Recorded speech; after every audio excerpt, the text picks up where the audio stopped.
Hey, welcome back to The Broker's Voice. I'm excited this week. I am joined by Spencer Smith with Plansight.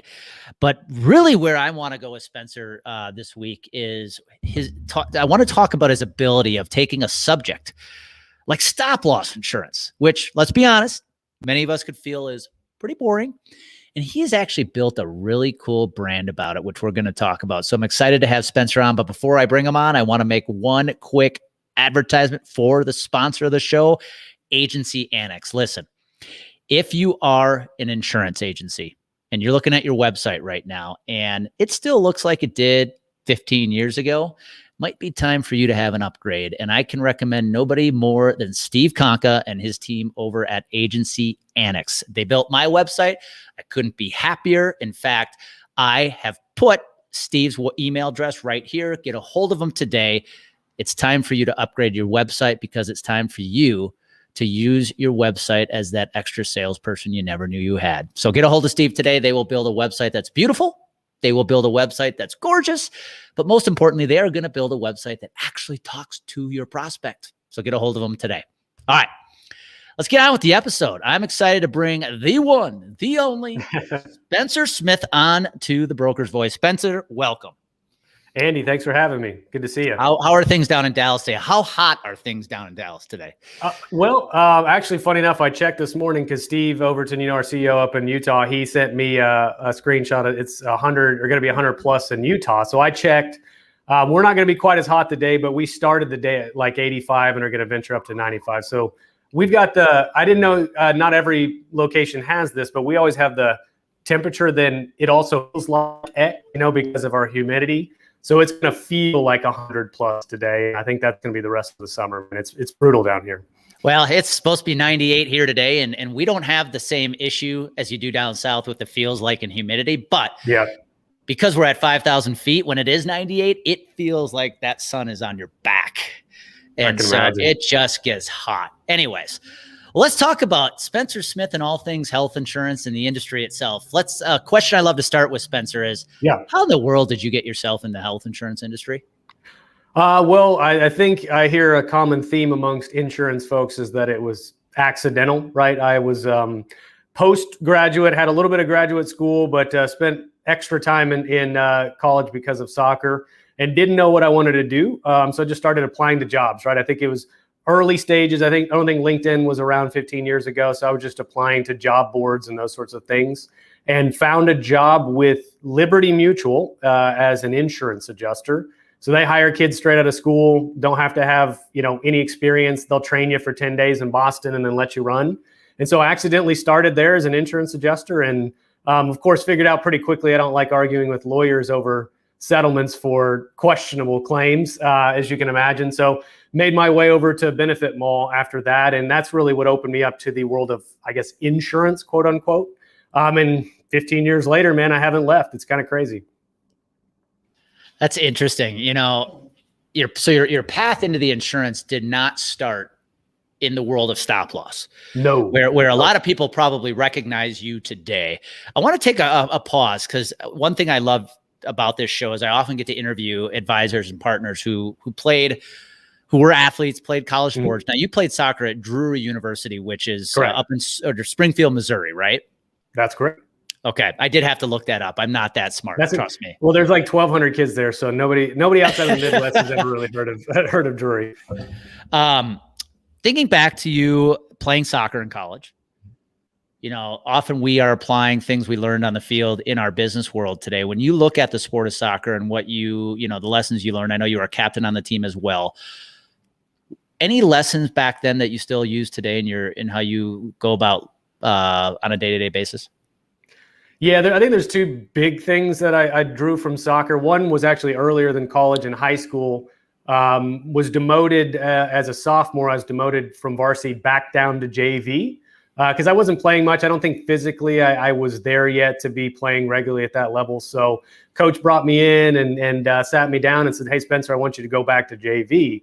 And after, driving home and pretty distraught as a 16-year-old kid would be hearing that news and thinking everything was over, my soccer career is done, I actually realized I was a little bit of a fork in the road. And so I accepted my fate, yet I doubled down on my effort, which was kind of crazy because I think some of my friends had a similar path. Some of them ended up venturing away from the sport for one reason or another. And I kind of said, you know what, if I put forth the effort now, I'm not going to let this be the end of it for me. So I would train an hour after every single practice on my own. And the next year I was varsity captain. So it was like one of those things that I always look back. There was a clear, I would say, fork in the possibility of what could have happened. And so looking back, and then the trajectory of going to college and playing Division I soccer and being the captain there, that was like a pivotal moment, an eye-opening moment for me that you get out as much as you put in. So that was the biggest thing for me from a life lesson learned there. The other thing I think that I've really discovered over time is confidence. I struggled in certain times in my life where one game to the next or one practice to the next, I was just, the confidence would fluctuate so violently that it almost looked like a different player. And so the physical part never changed it. It was the mental part that I struggled with. And so I've realized over time, as getting older as well, is helpful, that how you approach things, the confidence that you bring into a situation, you'll usually perform at the level that you think you're going to perform at going into it. And so that's been the biggest thing that I've self-realization is that without that confidence, man, you're going to struggle mightily in this world. I love what you said about that fork in the road. Like when you fail, think about advisors in our industry. You lose a piece of business, you lose an opportunity. It would be easy to say, I guess I'm not meant for this industry, or I'm not meant to do this, or make excuses of why you lost.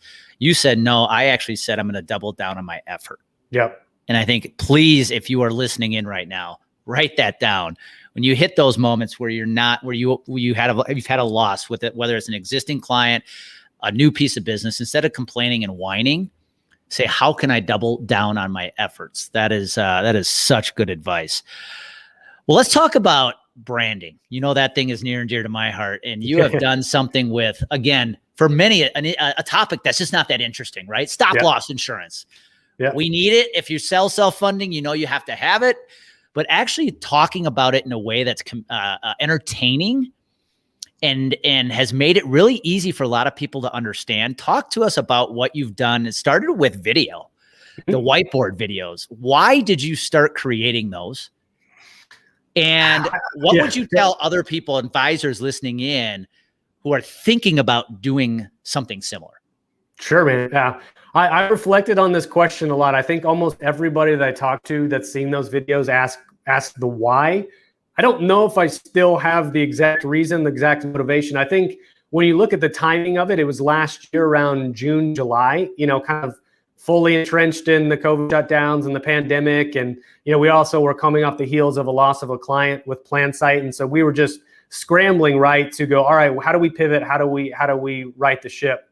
And so I think I realized, and you've been a big advocate of doing this for a long time. I've watched from afar with your stuff long before you and I ever connected. So I think I just said, screw it. I think anybody else has done a stop loss video. I know stop loss really well. I love to talk about it.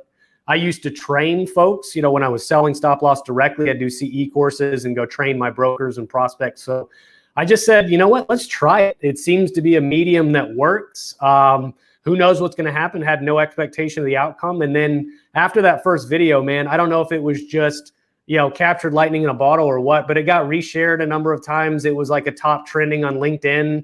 Like 2 or 3 times I showed up in the top trending list for stop loss. And I'm like, whoa, what is this? What do I do about this?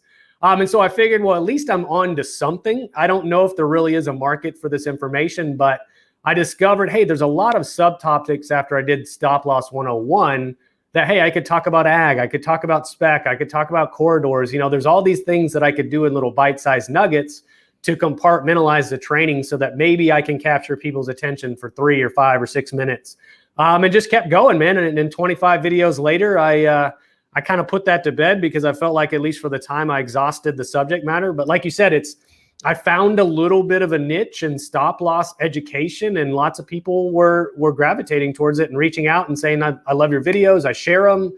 I have my team train with them. And it's weird to hear that when you started it almost on a whim, Well, and if you're watching this right now and you were to go to YouTube and look up Spencer Smith, look up these videos, dude, you're the only person I know that can talk about stop loss and get like 3,000 views.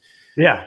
Well, So it's weird. I think Dr. Bricker even said that if you Google or if you search stop loss insurance specifically, because there's stop losses in like market trading, stock trading. Yep. But if you search stop loss insurance, I'm the top video that shows up, which boom, that's brand right there. Number one, baby, in stop loss insurance. So think quickly about an advisor, an industry partner listening in right now going, okay, take the stop loss, the topic out of the equation. Just the fact you started doing video, which gave people that facial recognition, you were educating them. What advice would you give an advisor or partner who's right at that point where you were last July, who for whatever reason's hesitant to do it? What advice would you give?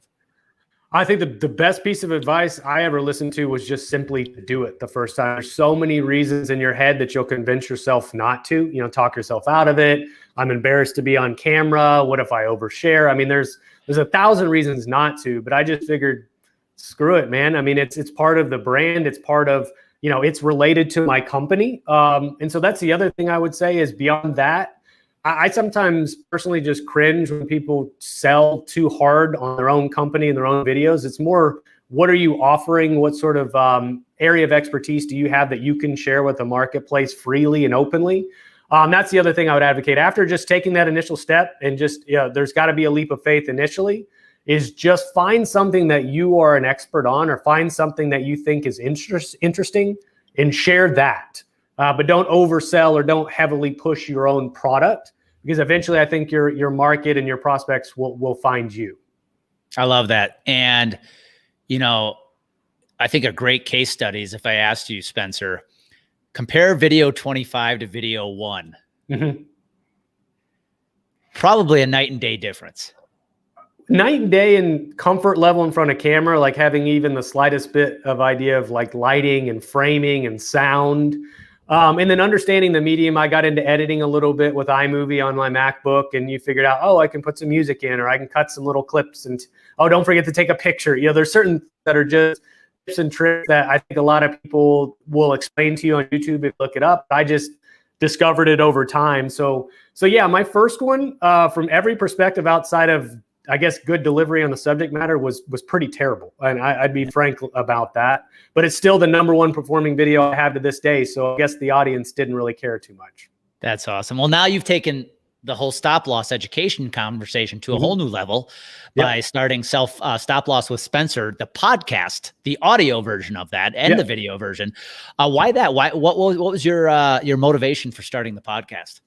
Well, I think it's something that I've always wanted to do. And I feel like there's a lot of saturation in the space now. There's a lot of podcasts, so we're all sort of fighting for attention effectively. But Selffunded with Spencer allowed me to expand the subject matter, still stay somewhat in the genre that I'm comfortable in and I'm interested in. But, stop loss, like I said, kind of ran its course to a degree.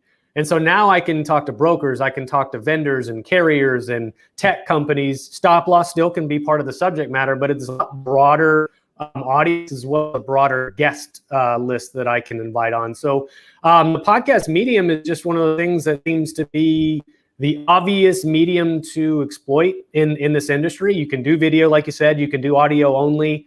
Your audience can find it where they want to at the time that they want to find it. And so I think it just offers it offers the listener a lot of choice, but I still get to talk about the thing that I'm interested in and want to advocate for, which is self-funding. So it's just, I don't know. I almost stumbled into it too with the Venture X Studio, which you obviously got to experience a couple weeks ago.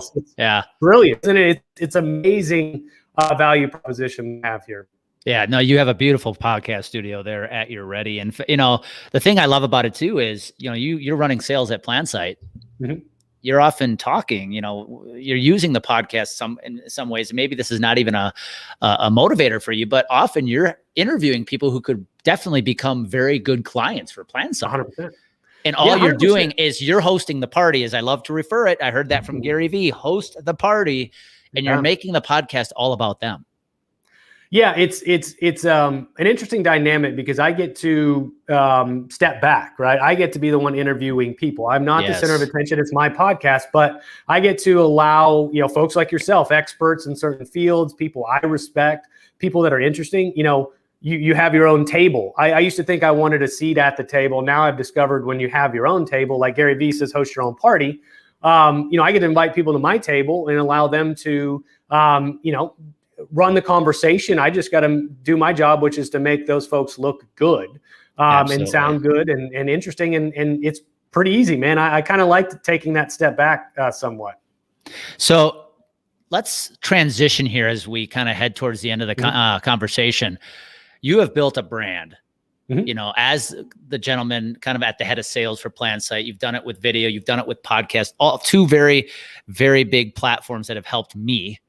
So I couldn't be a bigger advocate for them. But now let's talk about Plansight for the folks who are listening, who may have zero clue today who Plansight is. Give us a little feel for what you guys are doing to help kind of transition and create transparency in the health insurance industry. Yeah, absolutely, man. And I appreciate that. And I feel fortunate that I have leadership at Plansight that understand this medium and understand, what I'm doing it for from a sales perspective. But as far as what Plansight is, we're in this new emerging category of RFP technology. I mean, we consider ourselves a platform in the sense that we can manage the entire RFP process for employee benefits brokers across about 20 different lines of coverage. Of course, stop loss is included in that, and that's how I came into the fold. But it doesn't matter group size, it doesn't matter funding type, doesn't matter lines of coverage. There's a space that's been recognized we have some competitors in the space as well, but people have recognized the manual process around RFPs, especially employee benefits RFPs. It's a nightmare. It's labor intensive, it's error prone, spreadsheeting till your fingers hurt, and it's also kind of mind numbing work. And so we've targeted applying technology to help create efficiencies and some transparency for the carriers as well, that we'll foster like a healthy competitive environment and really help both sides gain efficiencies and a better experience for that entire RFP or transaction process. That's awesome. Yeah, I know. I love what you guys are doing because I think what you are bringing to the table is an equalizer. Yes. Right. There are so many games that are being played today around the quoting RFP process of reasons why a broker tries to keep the business with a certain carrier or certain carriers jostling with each other to try to earn the business or buy the business, as we often like to refer to it. You're just saying, no, guys, we're equalizing everything. This is completely transparent. The client at the end of the day is getting the best look, and that's what we want them to have. Exactly. And we don't want to make it an auction environment, which it's not. There are some systems out there that race to the bottom. And so we still are sensitive to the carrier as well, to not commoditize what they do. And so that's why we're trying to, like I said, we think we've done a good job of creating a fair yet transparent environment with, at the end of the day, the client is supposed to win. And that's what everybody's job should be. So let me ask you a last question. Put your wizard hat on, have your crystal ball ready. Okay. As we move forward, we've been through a crazy 12, 14 months. As we look ahead, specifically inside the health insurance industry, what big transition or two do you see coming down the road that brokers need to get ready for? Well, I've heard a lot of rumblings from the folks, not only in the fully insured space, but the self-funded space as well, that, the COVID downturn in claims was nice.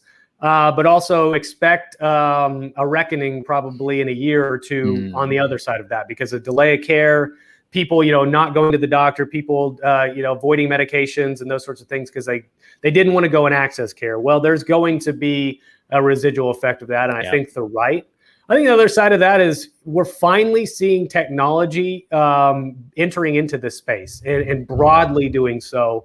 I've definitely noticed an uptick in conversations we've had and prospect calls we've had over the last few months. People have come out of the COVID coma and starting to think about what they're going to do next to make their business more efficient and their company more profitable. And so I think we're going to play or participate in that evolution. And the generational shift that's also happening, where the younger generation is much more receptive to technology being applied to solve problems as well. So, expect some claims to tick up, I think, and expect technology to continue to saturate this space as well. Yeah, I couldn't agree. I think it was easy for the last year or so to make an excuse for the lack of activity. But that's gone. Like, we're back. We're starting to come back here. People are starting to want to have conversations again. And to your point, You can't, if there's one thing the last 12 months has taught us, you cannot hold on to the past. Technology shifts, younger generation, both in our clients and in our industry, it's coming. It's coming. And if you're not willing to adapt to that, you're going to be in trouble. So I'm glad you brought that up. Well, Spencer, if somebody wanted to get a hold of you to learn more about Plansight, what you guys can do to help their agency create more efficiency, bring more transparency, and just really bring a damn good service to their clients, what are the best ways to get a hold of you? Yeah, well, so get a hold of me specifically, obviously on LinkedIn, just Spencer Smith, and I have CSFS designation on the back end of my name as well. I'm at Plansight, which is PLANSIGHT. So plansight.com is a good way to find us. And if you want to get in touch with me specifically, it's just s.smith@plansight.com. So would love to have a conversation about what you guys are doing and see if we might be able to help.